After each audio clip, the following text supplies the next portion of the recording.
Rotary ಸಂಸ್ಥೆ ವತಿಯಿಂದ ಚಾಮರಾಜನಗರದಲ್ಲಿ ಉಚಿತ ಕಣ್ಣಿನ ತಪಾಸಣಾ ಶಿಬಿರ ಬಹಳ ಯಶಸ್ವಿಯಾಗಿ ನಡೆಯಿತು. ನಗರದ ಪಿ ರಾಚಯ್ಯ ಜೋಡಿ ರಸ್ತೆಯಲ್ಲಿರುವ ರೋಟರಿ ಭವನದಲ್ಲಿ ರೋಟರಿ ಸಂಸ್ಥೆ ರಾಷ್ಟ್ರೀಯ ಅಂಧತ್ವ ನಿಯಂತ್ರಣ ಕಾರ್ಯಕ್ರಮ, ಅರವಿಂದ ಕಣ್ಣಿನ ಆಸ್ಪತ್ರೆ ಇವರ ಸಂಯುಕ್ತಾಶ್ರಯದಲ್ಲಿ ನಡೆದ ಉಚಿತ ಕಣ್ಣಿನ ತಪಾಸಣೆ ಶಿಬಿರದಲ್ಲಿ 195 ಮಂದಿ ತಪಾಸಣೆ ಮಾಡಿಸಿಕೊಂಡರು. 110 ಮಂದಿ ಶಸ್ತ್ರಚಿಕಿತ್ಸೆಗೆ ಆಯ್ಕೆಯಾಗಿದ್ದು ಅವರನ್ನ ಕೊಯಂಬತ್ತೂರಿನ ಅರವಿಂದ ಕಣ್ಣಿನ ಆಸ್ಪತ್ರೆಗೆ ಕರೆದುಕೊಂಡು ಹೋಗಲು ಶಿಬಿರದಲ್ಲಿ ವ್ಯವಸ್ಥೆ ಮಾಡಲಾಯಿತು.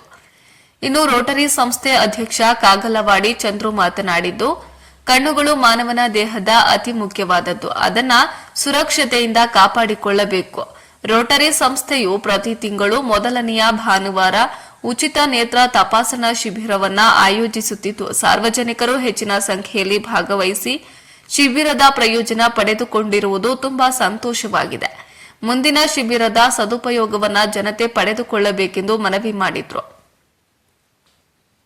ರೋಟರಿ ಸಂಸ್ಥಾಪಕ ಸದಸ್ಯರಾದ ಶ್ರೀನಿವಾಸ ಶೆಟ್ಟಿ, ಜಿಆರ್ ಅಶ್ವಥ್ ನಾರಾಯಣ್, ಜಿಲ್ಲಾ ಅಧ್ಯಕ್ಷರಾದ ನಾಗರಾಜು, ಕೆಎಂ ಮಹದೇವಸ್ವಾಮಿ, ಎ ಶ್ರೀನಿವಾಸನ್, ಮುಂದಿನ ಸಾಲಿನ ಅಧ್ಯಕ್ಷ ಅಬ್ದುಲ್ ಅಜೀಜ್ ದಿನಾ, ಎಸ್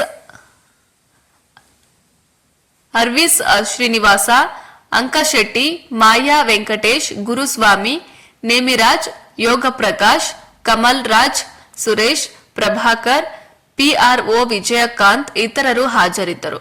ವರದಿ ಹೋಮನಂಜುಂಡ ನಾಯಕ, ಪ್ರಜಾಪವರ್ ಟಿವಿ, ಚಾಮರಾಜನಗರ. ಈ ದಿವಸ ನಮ್ಮ ರೋಟರಿ ಸಂಸ್ಥೆಯಲ್ಲಿ ಅರವಿಂದ ಕಣ್ಣಿನ ಆಸ್ಪತ್ರೆ ಸಹಯೋಗದಲ್ಲಿ ಪ್ರತಿ ತಿಂಗಳ ಮೊದಲನೇ ಭಾನುವಾರ ನಮ್ಮ ಸಂಸ್ಥೆ ವತಿಯಿಂದ ಬೃಹತ್ ಉಚಿತ ಕಣ್ಣಿನ ತಪಾಸಣಾ ಶಿಬಿರವನ್ನು 8 ವರ್ಷಗಳಿಂದ ಸತತವಾಗಿ ನಡೆಸಿಕೊಂಡು ಬರ್ತಾ ಇದ್ವಿ. ಅತಿ ಹೆಚ್ಚು ಸಂಖ್ಯೆಯಲ್ಲಿ ರೋಗಿಗಳು ನಮ್ಮ ರೋಟರಿ ಸಂಸ್ಥೆಗೆ ಮಂಡ್ಯ, ಹಾಸನ, ಮೈಸೂರು, ಚಾಮರಾಜನಗರ ಜಿಲ್ಲೆಯಿಂದ 300ಕ್ಕೂ ಹೆಚ್ಚು ಹೊರ ರೋಗಿಗಳು ನಮ್ಮ ಚಿಕಿತ್ಸೆಗೆ ಆಗಮಿಸ್ತಾ ಇದ್ದಾರೆ.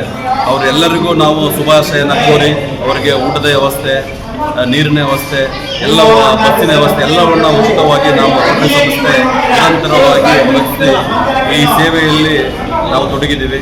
ಎಲ್ಲರಿಗೂ ಶುಭವಾಗಲಿ ಅಂತ ನಾನು ಹಾರೈಸ್ತೇನೆ. ಹೆಚ್ಚಿನ ಸಂಖ್ಯೆಯಲ್ಲಿ ರೈತಾಪಿ ಬಂಧುಗಳು ಉಪಯೋಗಿಸಿಕೊಂಡು ಈ ಶಿಬಿರದಲ್ಲಿ ಯಶಸ್ವಿಗೊಳಿಸಬೇಕು ಅಂತ ನಾನು ಈ ಮೂಲಕ ತಮ್ಮಲ್ಲಿ ಮನವಿ